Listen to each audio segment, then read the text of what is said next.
Keluarga Lesti Kejora dan Rizky Bilar gelar pertemuan, sang aktor jawab kemungkinan menikah tahun ini.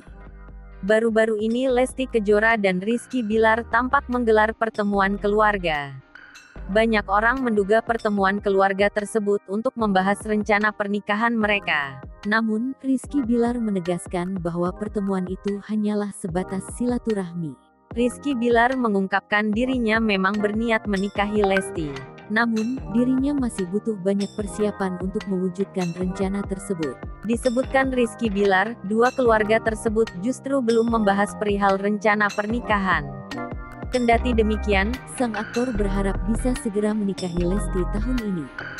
Rizky Bilar juga sempat angkat bicara perihal momen pemotretan dua keluarga.